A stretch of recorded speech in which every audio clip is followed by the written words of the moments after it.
Welcome to the World Projects Leadership Exchange. My name is Lasagna Traylor. I am on the Community Advisory Board for the global nonprofit, the World Project. And I would like to introduce to you all today Miss Dazon Dixon Jallo. Did I say it right? Perfect. So, Design, would you give us the pleasure of introducing yourself? Well, it's my pleasure because I'm so excited to be with you. I am Dazon Dixon Jallo. I am the founder and president of Sister Love in Atlanta, as well as the founder and president of Sister Love International in South Africa. Originally from Fort Valley, Peach County, Georgia, and what other little tidbits? I'm all about the HBCU life. So I am an alumna of Spelman College, and I also got a graduate degree at the University of Alabama in Birmingham. And yeah, I've been with Sister Love since the beginning. We turned 32 in July, Woo-woo. and I've been doing this work in the reproductive health rights and justice field.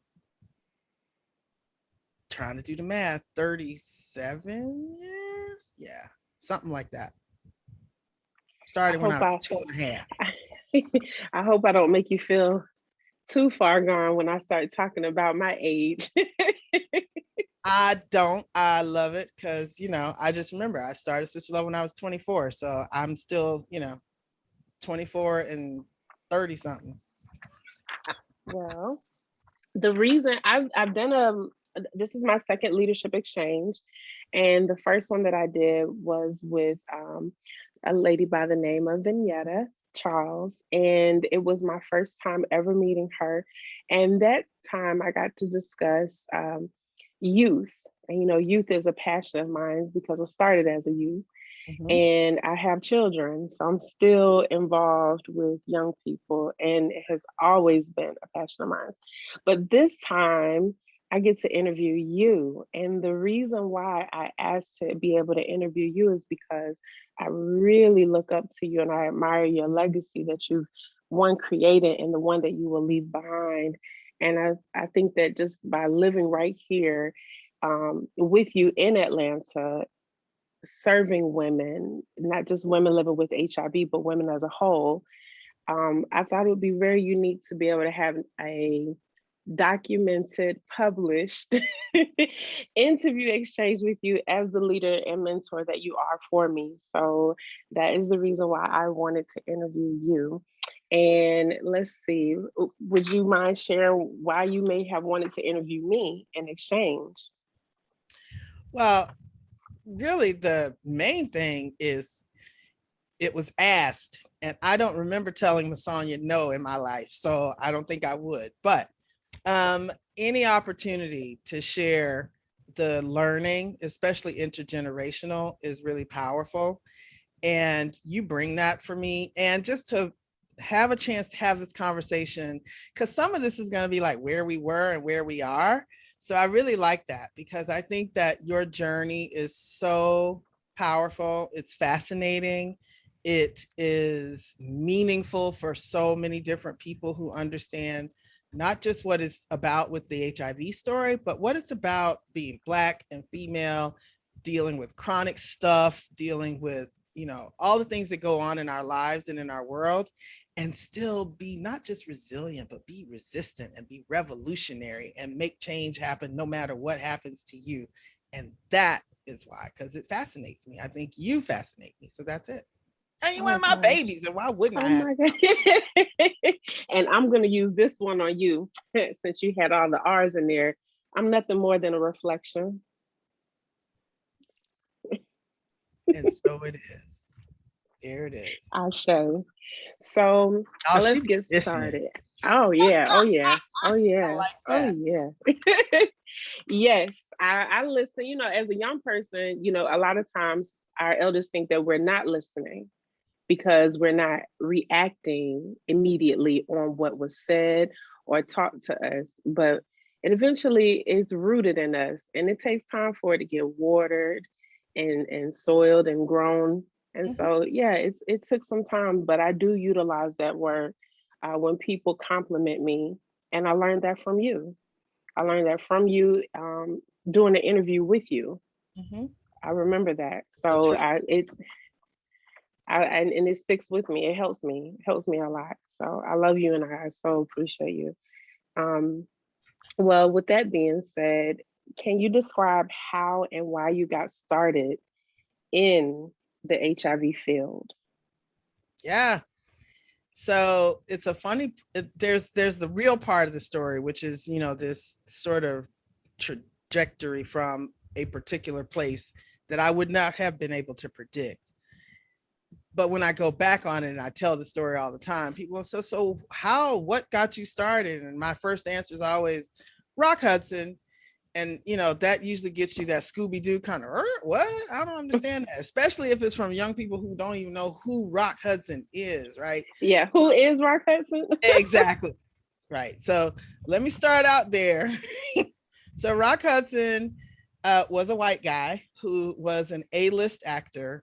And the best way I can explain it to people who don't know who he was, and this is going to get old too, because this guy now, since he's my age, is also going to be not known by the Zennials at some point.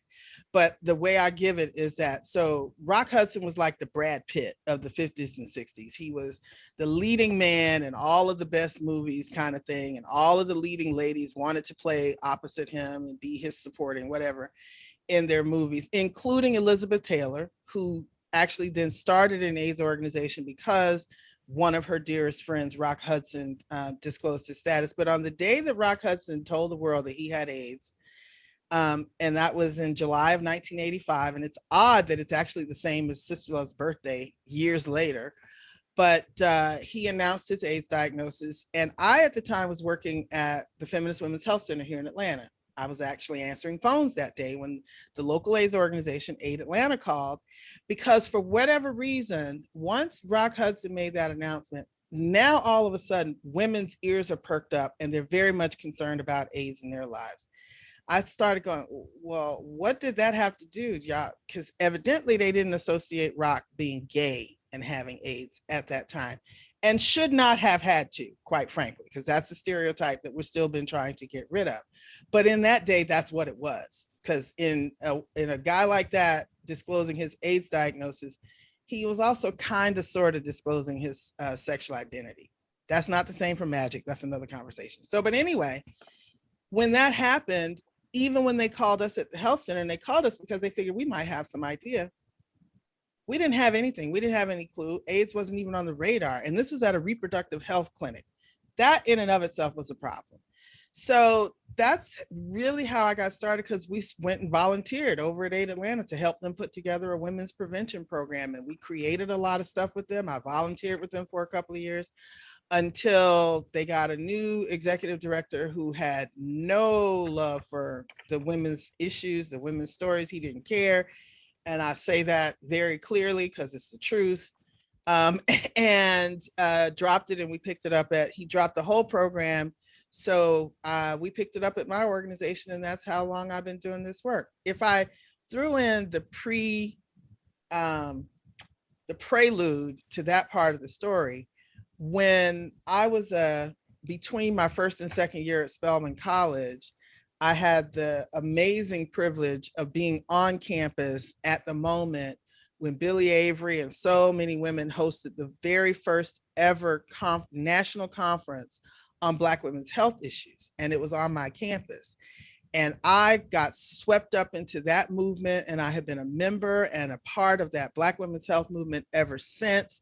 And when HIV came along and the clinic where I was working didn't see it as a priority, maybe because it wasn't impacting middle-class white feminists the way it was impacting Black women from my neighborhood, that showed me that this was going to be a different kind of journey, because this particular problem, this AIDS issue at that time, was all we had the language for. This AIDS issue was obviously a Black women's issue, and it was a Black women's sexual and reproductive health issue as much, if not more, than it was a sexually transmitted disease. So that's how I got started, and that's changed so much over time. But the trajectory of intersecting HIV and sexual and reproductive health and rights and now justice has sturdied and steadied my pathway the entire time. So that's where I was, and that's where I still am. Oh, wow. So I will say I didn't know about Rock Hudson and your reason for getting started, and I was not fully aware of how Aid Atlanta's executive director at that time wasn't focused on women's issues at all, and how that is perpetuated to this day. Yeah. And it helps me to understand why women's services are a challenge there, as well as why it's a challenge for youth, because if that's where the focus started, that's where the root is, and that's where the community built out from. So it makes more sense now. And I think it's amazing and wonderful that you chose to ensure that women have a space and a voice around it all. And I get really excited hearing you talk about the Black Women's Health Imperative and their history and learning about it. And I once again learned about it from you. And I can't wait till I get just a little bit stronger so I can do a little more with them. I'm itching for it. I love it. I love it. I love it. They're doing the Black Women's Health Imperative, and I'm glad that they're back in Atlanta, so to speak. They're just doing so many amazing things. And as a matter of fact, the Mother House, where we are in the West End, was the original home of the National Black Women's Health Project. No, I did not know that. I did not know that. Right, that's where they were. And they, just to bring it forward as I can help that a little bit, and then I'll ask you, if you even recall this part of it, but the beauty about that situation with Aid Atlanta back at that time was that executive director was short-lived, because he wasn't just not into the women's thing. He just actually wasn't a good director at all. He was horrible, quite frankly, for the organization. Okay. He was terrible. They had to get rid of him. So, but anyway, that actually opened, however, the door and that alignment moment to bring Sandy Thurman in. So she followed that executive director, and she was the one who set Aid Atlanta on the path, right? And what she recognized, because I went to her, my emerging board chair at the time, Sabrina Sojourner, who's now in DC, and I went to Sandy and we sat in front of her, and we wanted a fiscal sponsor. We wanted to just get started, just leaving the health center. And she didn't bat an eye, because they had nothing for women, and she recognized that. And it was a perfect quid pro quo. If you can take care of the women who are calling us, who are needing case management, who are needing linkage to care, who are needing to know about HIV and get prevention information and all of that, we will be your fiscal sponsor. And then we were like, well, we need some office space too. And she didn't blink. She said, absolutely. And that's where we were incubated for the next 3 years. So it took a woman to hear you. That's right. It took a woman to hear and to recognize what she needed in the organization for the community. And we served that purpose until a few years later, when we took our first rental space in the same building, the Mother House, in the that basement. We now own. Which I think is so dope, because the Mother House is actually a house. It's a house. It's actually a house. All of our facilities are houses. Yep. Even in South Africa, we're in a house. Really? Mm-hmm. Interesting. So, and it's called Umziwatando, which means the house of love. So it's the love house, just like our headquarters here. But just in what language is that again? Umziwatando is in Xhosa. In Xhosa? Xhosa. It's Xhosa. Xhosa. Xhosa. Yes. Okay. I'm gonna have to practice that one.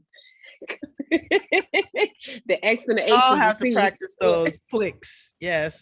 I heard the click when you did it too. I heard it. I was, whoa, okay. Wow. I didn't know that either. For all of my Xhosa people, I hope I got it right. And the entire staff, actually the entire staff of Sister Love, nothing is an accident, but it wasn't our intent. But our entire staff is also Xhosa. We're all from the East. They're all from the Eastern Cape. So we'll get into that. That's a fascinating story already. Trust. So, okay, before we get there, let me go back. Yes. From where you started and how you started Sister Love and just working from and with Aid Atlanta, Yeah. what keeps you going today? It ain't over. I mean, I mean, Ain't it simple? seriously, Interview done.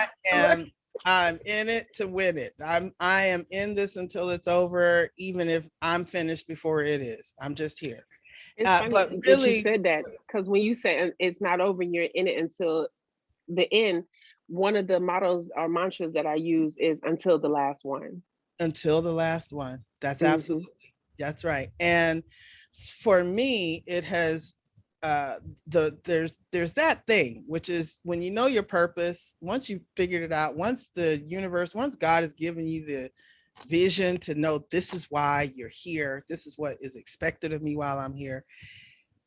Anything and anytime, it doesn't matter where I do the work, it's about the work itself. But anytime I am not doing this work to affect the best of what we need with regard to sexual and reproductive health, rights, and justice, I ain't living, because that means I have stepped off of my life path and I am doomed. So I am in this because it's what I'm supposed to be doing here, and it's what motivates me.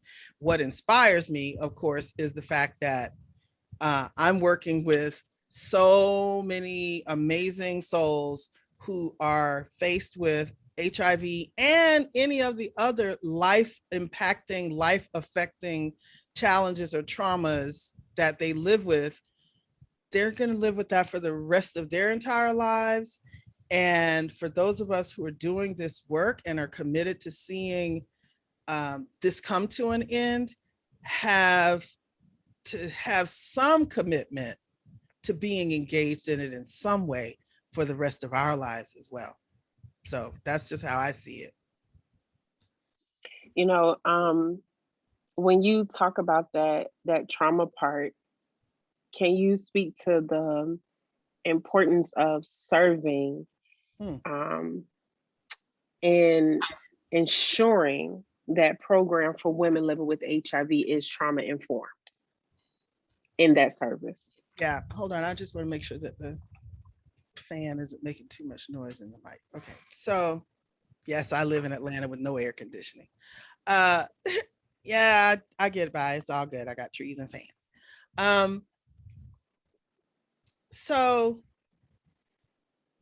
service is only a part of the work, because I think that the work that we're doing, whether it's in service, whether it's in support, whether it's in partnership, whether it's in learning, even if it's in policy and advocacy, activism, all of what we're doing is about social change. It's all about social justice, right?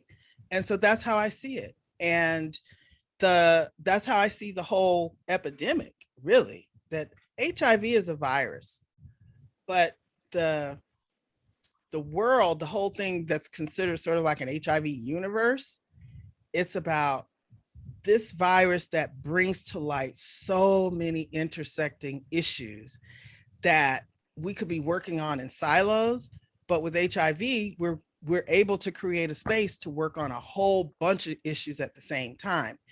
And by recognizing that, that means that the way trauma it shows up and is engaged, because trauma could be getting an HIV diagnosis, but trauma also that come make that particular type of trauma or moment might come after a series of other kinds of events that have created these disruptions in what I or what any individual might have considered their normal pathway.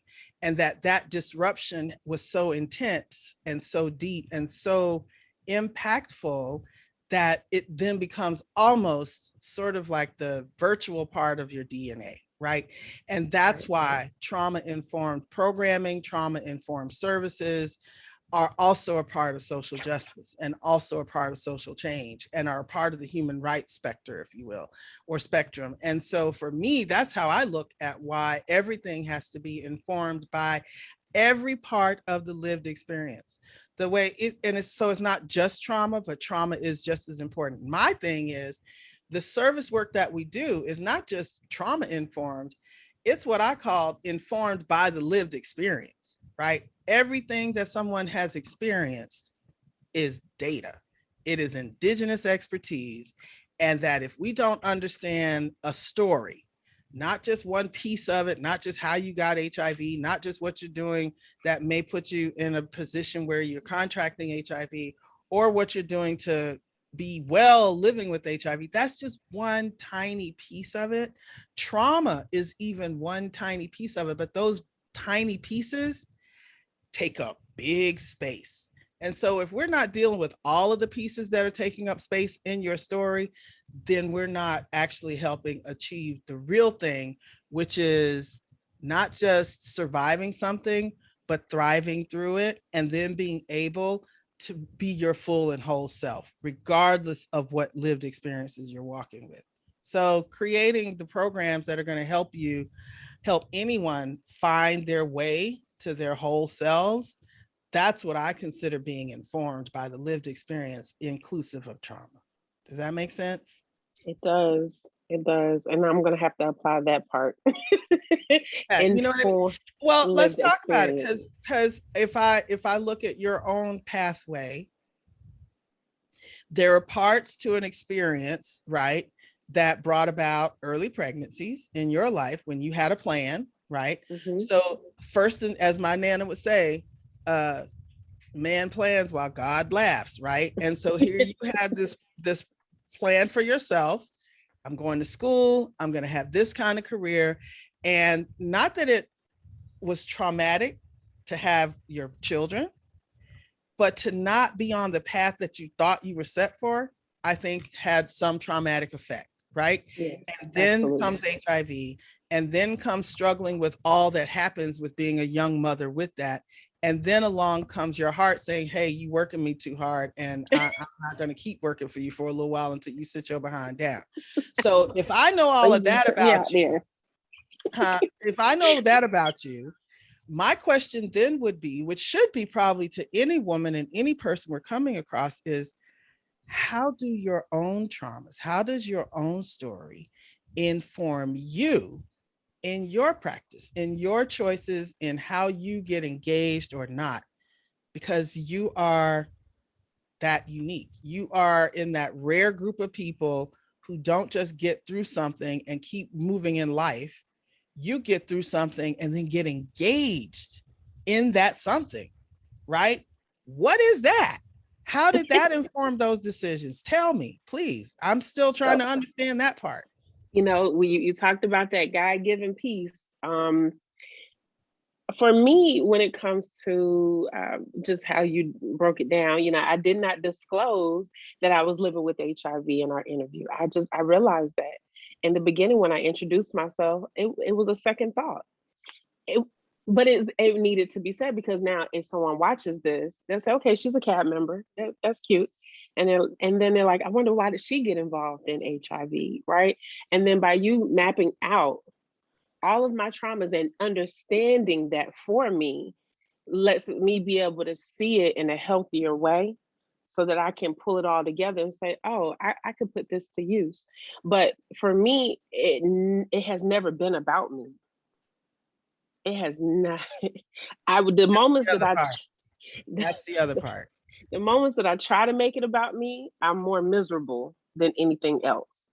And when I started the work, it initially started as I'm HIV positive and pregnant at the same time. I only had 2 weeks to know that I was HIV positive, and then I found out I was pregnant.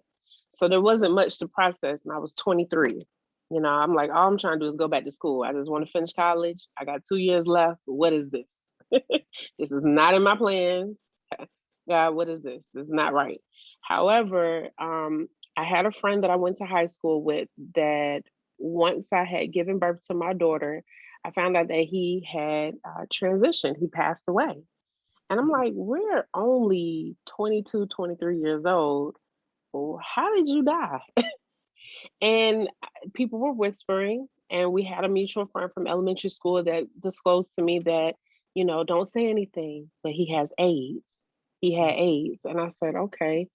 And I was devastated. Even though he and I weren't very close, I was devastated. because it just didn't make sense. What got to me about that, maybe just being a genuine caregiver, someone who just loves to see other people happy and excited about life because I love life within itself.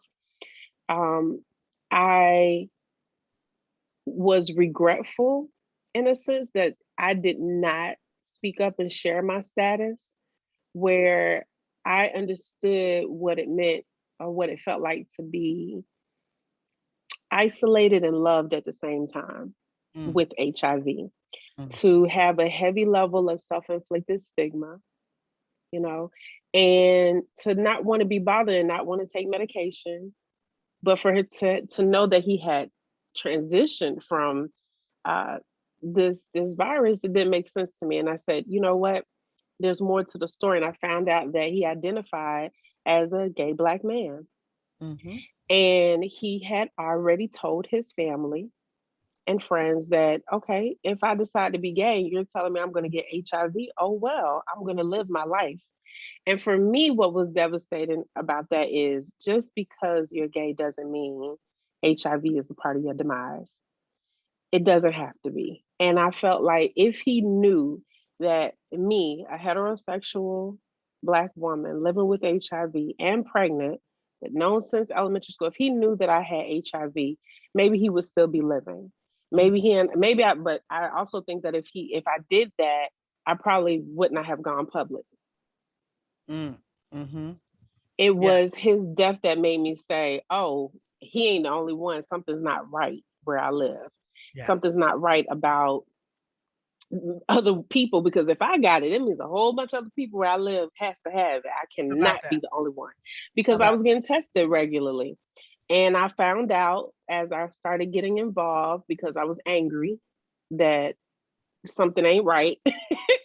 I found out that where I lived, where I got my first job, where I graduated high school, where I went to elementary school, where I grew up, where I played and dated and met people, the zip code for where I lived and the county for where I lived had the highest rate that? of Mhm. newly reported HIV infections for a run of 6 to 7 years. How about that? So that means nobody told us when we were in middle school or high school.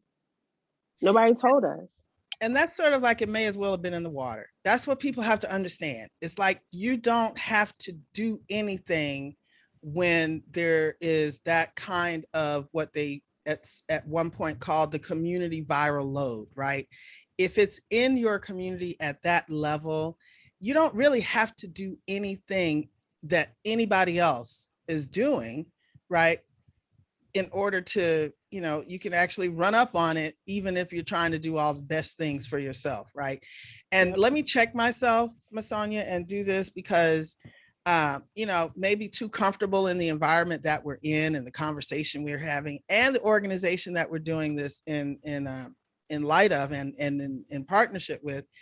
But it should have been you to disclose your status and not me. And I have to check myself on that and apologize because I know you and that you would, find your way to be all right with it. But I shouldn't have. And I think that that's a lesson for everybody. But this consciousness that you also just raised is that I think we've been in this so long and that we're so comfortable in our own skin and in our own spaces and talking about this that we actually forget that for some people, disclosure is still a major issue and that we have to be respectful of anyone and everyone because your story is your story and it should be you who gets to tell that. So I want to make sure that I've checked myself on that, and I thank you for your grace in acknowledging that, But guess and thank what? you for your story. That means that we're in a safe space. And for you to feel safe enough to do that lets me know where my leadership lies as well. Because that's one thing that I have reiterated across the board for that means how I'm showing up is the way that I've been wanting to show up as a leader, meaning that I have made sure that people know that it is okay for you to use me because that is where, and my why has been that if you don't want to speak up, you don't want to show your face, you don't want to talk about your things, use me as your example, please, I beg you, because that's the part that's missing. when we don't see and hear, that was the part that was missing for me. I needed to see and Mhm. I didn't know that I am not in a 1% category with this. I Yes. needed not to feel alone. Yes. I needed, if I was gonna be the only one, let me be the last one. That's where I was with that. So I thank you for honoring me. But this space right here is so safe, and I think that there's purpose behind what's being said, and therefore it's not being abused and it's not being misused. So I'm fully okay, and I know who I'm with. I know who I'm with. I'm And that I I'm love you. fully okay. Right. Yes. Yes. My heart is full from that. The fact that you remember and you know and you acknowledge, and I think that's also a part of the trauma informed care part. Mhm. Trauma informed care has been on my radar for the last 3 years. The word trauma has only been in my vernacular as far as me utilizing it personally for the last 2.5 years. I never used the word trauma or trigger prior to. I never acknowledged HIV as a trauma Mhm. until just 3 years ago. And it's been 10 years I've been living with HIV now. And once I had to go, that's interesting. I also adopted HIV is violent and abusive. Mm. And that's where some of the trauma kind of explodes and implodes in some ways. And I think that by knowing that I'm seen and I'm heard, and that what I'm saying and doing are not in vain is what you just gifted to me by being able to map out, okay, well, let's lay this out. How and why do you do this? Um, yeah, I think can I say thank you again? Gratitude is love feeling loved. So yes. So I know we talked about your work here in Atlanta and briefly um, repeat Uzi. Wait, how do you say the mother house in Oh, the Love Umzi, House? Umzi, Umzi. UMZI, Umzi, Mm-hmm. WO, Tando, THANDO, Umzi, Wo Tando. Umzi Tamdo. Okay. Boom. So in Umzi Tamdo, Hmm. how can you just, well, not just how, but in what ways would you describe how your work there informs your work here or vice versa? Like, do you see any differences and similarities? All of that. Yeah, it's all the things, seriously. So, even when we first got started doing that work in South Africa, that actually what preceded that was the work that we had made a decision, an intentional decision to work internationally, or at least I did, because in starting Sister Love in the late 80s, there weren't a whole lot of other organizations like us, right? There was, I think Iris House was a little bit older than us, but that was almost mostly about housing at that time and in New York, and can't compare what we were dealing with in Atlanta with what they were dealing with in New York. Even the routes of transmission were different, right? There were more people who were exposed through injecting needles or injecting drugs, using drugs with needles, than the folks who were getting it more through heterosexual relationships in our region. And then there was CalPEP, which was focused almost solely on people who are sex workers, including cisgender and transgender people. And so the most likely spaces to find folks who were similar to those of us in the South was in the international arena. It was in Africa even. And so we made an effort to be a part of all of the reproductive rights meetings and all the women's meetings to make sure that the HIV issue was resonating in those spaces. And it actually wasn't. We were bringing it to those spaces. And so I had met Prudence Mabele years before we even started working in South Africa, and fell in love with her the minute we met. And we had just promised that we were going to work together at some point. Here's what I learned once we got together and started working in South Africa is that we all have something to learn from each other. That one was, okay, let's recognize, let's acknowledge, and let's celebrate our differences. But if we can sit and tell our stories and come up and learn from each other's solutions, then that's where we find our work in common, and that's what we do. So the answer is yes. I find that there's lots of things that we can learn because there are a few distinctive differences or distinctive experiences and conditions on the ground in South Africa that are kind of different from us here, but there are also things that are very much the same, even if the scale of the experience might not be. So South Africa, for example, still is the epicenter of HIV in the world. Still to this day, it's, you know, batty back and forth every now and then. Sometimes it was India, sometimes it was Brazil. South Africa has almost always been the number one highest incidence of HIV in the world. Also having the highest number of women living with HIV in the world. Also now being one of the most dangerous, if not the most dangerous country for a woman to live, right? So learn from that, right? Because while we might not be the most of it all, we still have it all, right? The Deep South is still the epicenter of the epidemic in the US. The Black women in the South still carry the burden of the epidemic in the US. The gender-based violence that goes along with HIV in so many different communities is still pretty prevalent in the South. And then you can compound that with the Black maternal mortality rates, and you can compound that with the high infant, the perinatal or vertical transmission rates that you remember all of these stories we were dealing with in Georgia. So all of these things are really concomitant. But let me tell you what I've learned. What we have learned is that the resistance is the power of the resilience. So the resilience piece is something that we can talk about all the time, and we deal with that here. But the resistance, because the people in South Africa will still toy for anything. You know, here you step on a toe, you in a fight, you might even be, if you're in a club, you might even get shot. There you step on a toe and you're gonna be toyed against. You have just violated my human rights and I'm gonna march and protest. So it's ingrained in them to fight for change, period. And what I find challenging to learn from that and bring it home is, how do we get everybody in that mode to say, this impacts all of us and we all have to fight for this change? So that's the one thing. And I think also involved in that is how important it is for them to approach things intersectionally, because they can't afford not to.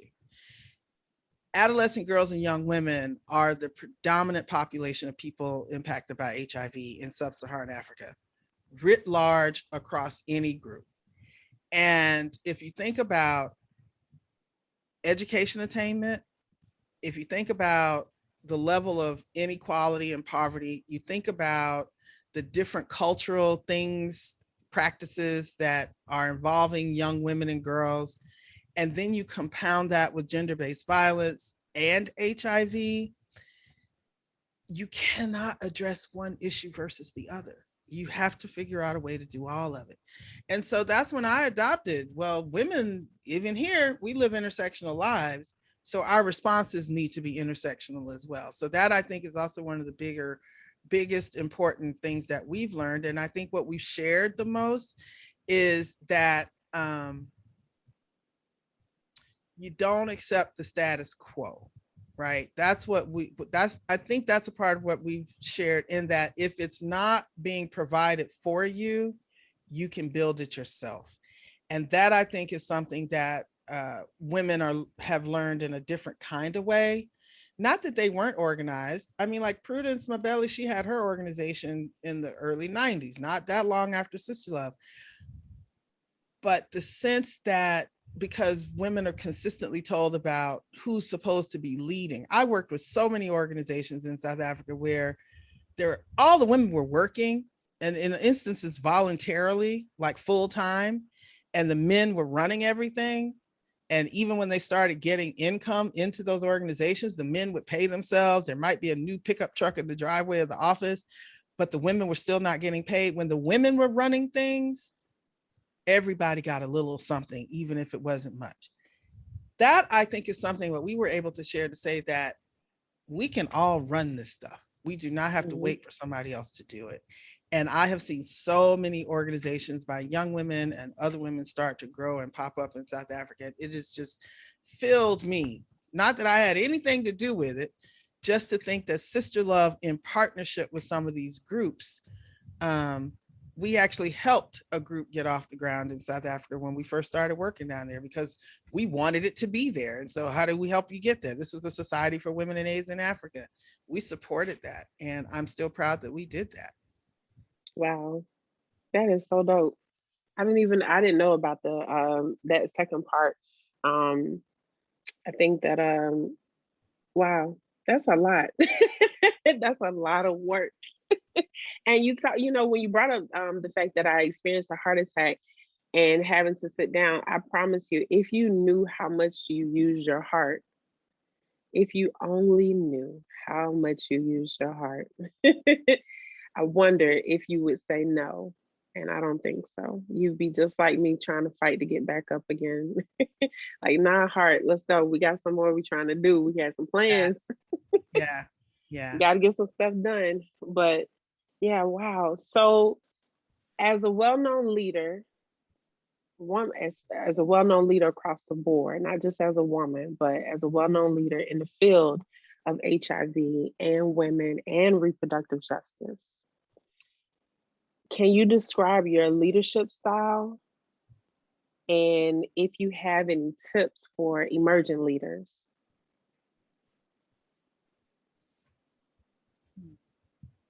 So, I'm sure I've had to think about this and answer it before.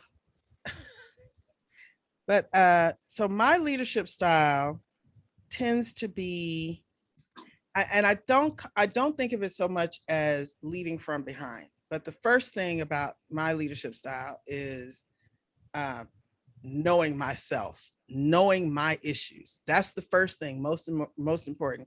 And when I say knowing my issues, I mean knowing what I'm good at and what I'm not good at, and being okay with that. That's the first thing. I do not, just a leader does not have to be better than anybody. A leader does not have to be greater than anybody. A leader doesn't have to be higher than anybody.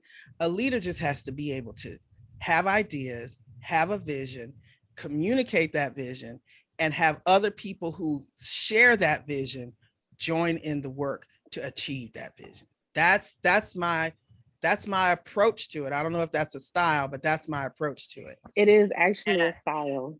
And It if is. you haven't bought into it, I'll just sit it down and I'll wait. I don't just go, well, it's my idea and I'm going to run. You can ask people at Sister Love. There are so many things that I have mentioned 5, 7 years ago, months ago, and then somebody will say, well, I think we should be doing so and so and so. I don't say I told you so. Sometimes nowadays I go, oh, that's a great idea. I wonder where that came from, that kind of thing. But so that's one. And then the other thing I think that's important is, as you've already said it is never about me. If it's about anything, it's about, if there's any kind of first person in anything that I do, it's we. That's actually one of my preferred pronouns. She, her, we, right? So it has to be Mm. centering the work that you do where the pain or where the experience of whatever the social change, the injustice, whatever it is that you're working on, that you center the people, the folks, the lived beings that are experiencing that particular issue in everything. Because the minute you forget that they're the center, you're forgetting what your purpose, and you're forgetting the work. So that's the other part. And the other side of it, which is sort of the down part of it, is my other leadership style is I just give people a rope. So in other words, I don't nobody truly gets left behind, but you can check yourself out. So there are folks for me who I'm not going to go all in and chastise and try to change you. That's it. I'm not going to change anyone. People change themselves. I am that type that says, okay, that's your issue and I've gone this far. And now you have to take it the rest of the way. So here's the rope. And when you're in a hole, you have some choices what to do with that rope. You can pull yourself up out that hole, or you can hang yourself with it, or you can drop off that rope and fall to the bottom of it. But what you have to know is that whatever you decide to do with that rope, I will be at the other end. But it is up to you to decide what to do with that rope. So that's where I am. And that's how I lead. So, what's interesting about that is when I do talk to a lot of people and they bring you up and I say, oh, you know what? I can describe to you exactly what Dazon's leadership style is. And this is just coming from the scholarly side of me, from studying leadership in Yeah. school. You are a visionary leader. There's over 12 different styles of leadership out there. But if I had to choose one based on what you just said and just being Mhm. in your presence over time and watching you, you are a visionary leader. And that's what visionary leaders do. And so I think that that's where most leadership starts with the vision. Yeah. Not everyone has that part, and that's where the shared leadership has to come into play too. That's right. So, with that, I know we're coming on time right now. I have one last question for you, and then if there were any other final thoughts after that. And this question is kind of loaded, but I think you got it. I think you may already have said it in some ways. What do you hope will be your legacy overall?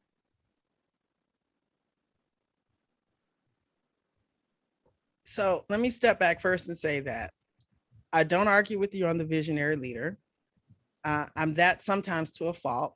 And that's only because since I've been a kid, I have this, I always call it noise. I have this noise in my head, which is just nonstop ideas, nonstop. My mother said, can you just turn it off? Nope. So I have to write them down just to Wow. get them out of my head nonstop. I Wow. come up with crazy stuff all the time to solve problems because I'm a problem solver. So that's it. I'm a problem solver. And so there's always thinking of how to fix something. So that's that. I actually call myself an ideas maven with a lust for innovating justice. That's my thing. So if there's anything that is some kind of legacy, is that I have had an idea that found a place that was sustainable to help us get to the end. That's all I want. Somebody to say, she was a part of this win. That's it. I didn't do the win. I didn't make the win. Just to know that I was a part of something that changed and made something better for not just somebody, but some bodies.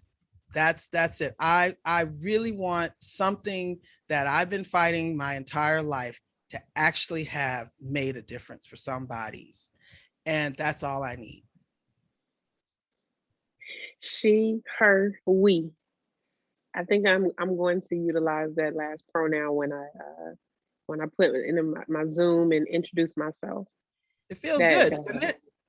Yeah, I use we a lot. I when I'm doing certain work, I'll make sure I say well we or us. And I don't use I often. I Right. try to make sure I generalize things when I'm talking about the Beautiful. community. Mm-hmm. And so I think that right there is extremely useful and powerful and shifting. And I know I am up against time, but I did let them know I'd be a little late, so I'm now a little late. I just want to tell you this one thing, this last story, and then I want your feedback to it. Hmm. And this is where I think the we, even if I don't use the pronoun, this is where I think the we comes through in I guess who I am and how I show up. So I was at I can remember where it was, the US conference on HIV and AIDS that was in San Diego. Okay. And there was a side meeting of all of these different people who were being trained in some new uh, educational tools that one of our pharma partners was training everybody. 85, 90% of the people in the room were all people, all walks, but were all people living with HIV. And I was doing a part of the training. And somewhere in there, I must have said that as a person who's not living with HIV in my body, I live with HIV in my life, right? And the whole room got super quiet. And one sister, she spoke up. She said, Dazon, are you telling me you're not living with HIV? You're not HIV positive. And I said, no, I'm not. And I didn't take it any other way than to be honest and transparent. I said, no, I'm not. The whole room was like, what? All these years, all this time, we thought you were HIV positive. I couldn't do anything but cry, because can I tell you that there is no greater affirmation than that. I don't even want to go deeper into what that means, but there is no greater affirmation than somebody who is going through it, that, wow, who and however I am, that it was relatable enough, it was real enough, it was close enough, it was peer feeling enough for people to think that I was living the same experience. And if that's the only legacy I have, I could die tonight. I'm not kidding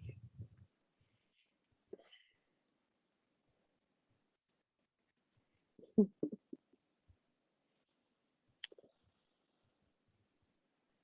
Okay, that brought me to tears.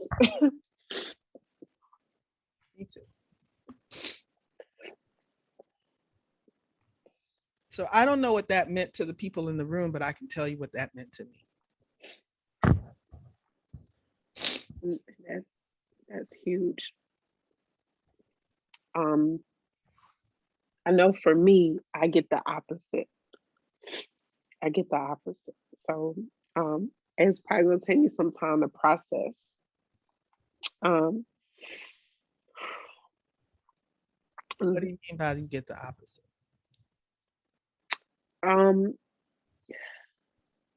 No matter how I show up and when I show up,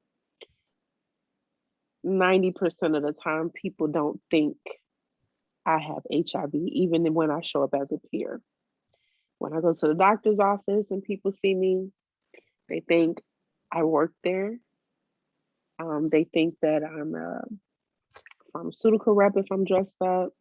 When I go to meetings, they rarely think or know that I'm living with HIV. And when they see the posters, um, they assume that the other person in the poster is the person that's positive. And it's always like I have to nearly convince someone that no, you just don't want to believe it. Maybe I don't know, but oftentimes than not, people believe that I'm not the one that's living with HIV. They think I just do the work, and I say I do just do the work. And people who are my peers, they don't expect me, especially if I'm just meeting them, they never expect that I too have it with them ever. So I think that in exchange of doing the work, the stigma behind HIV weighs heavy on both ends of the spectrum, but to be um, honored in such a way, I think that right there is beautiful, because there's so many people who want to say, I'm not, I don't have HIV, I just work in it, you know. Yeah. And to be affirmed in that way, I think that is so beautiful. It's it's definitely a testament to the work that you're doing ongoing. And I do get that question from people. They ask me, "Are you living with HIV?" When they ask me about you, or and I say, to my knowledge, and to this day, Dazon still affirms that she's still HIV negative, and they're still surprised then too. So that's just the moments behind when we're not speaking and talking. You're still brought up and spoke of highly. Um, and admired. And they always wonder, what's your why? They always wonder, what's your why? Because I'm here. And if I may, because I understand exactly what you're saying, and what I think happens is that you have normalized it so well in yourself, in your energy, in your life. You have normalized what it means to be this person, this young Black woman raising children, doing work, taking care of my own health the best way I can, and showing up for people, that you have normalized it so much that that's the last thing that they think of that you're struggling with. That's what I think. So I also think that that's an affirmation. And I think that's a testament to what HIV should look like in anybody. It should look like a Masonia who makes it so that you don't even know, because you don't have to know. I'm just here. Yeah, I think people forget often too. Yeah, a lot of my family and my friends, they know I do the work, but they forget. They literally forget. But Mhm. I don't. I want it to be gone. To this Right, day, I right, want it to right, go away. But right. you know, this leadership exchange, I did not expect it to Me neither, um but to I'm a bag of water. Squeeze it, me, yeah, I leave. that I'm here. I'm here. Same thing. Same thing. What my mom they says I have alligator tears, crocodile tears. But Mhm. I think that this was really, really affirming for me in multiple ways. And when I look at your background, I think about the Sankofa bird, looking back to move forward. Um, a lot of times people say, don't look back, just keep going forward. But how do you know where you're going if you don't know where you came from? And I do know that as a part of my journey and a part of my personal legacy, my goal is to focus on helping women living with HIV secure their legacies. Yes. And the epidemic around Black women and HIV is one that I hope to see in my lifetime, where we're in it until the last one. And part of the work that you do and have done and continue to do, I get to look back on it so that I can move forward. So I thank you. I love you. I honor you. I respect you. And I look forward to maybe a part two of our leadership exchange with the I would Well love it. Project. I would love it. Yes. So thank you so much, Dazon, for agreeing to do this with us. Um, I'll just go ahead and close out with my name is Masanya Trailer. I'm a community advisory board member, mother of two, Black woman, cisgender, living with HIV. And I've been living with HIV for 10 years. And my pronouns are now she, her, and we. I thank you guys so much for joining. Thank you so much, Dazon. It's been my absolute pleasure and privilege. Thank you.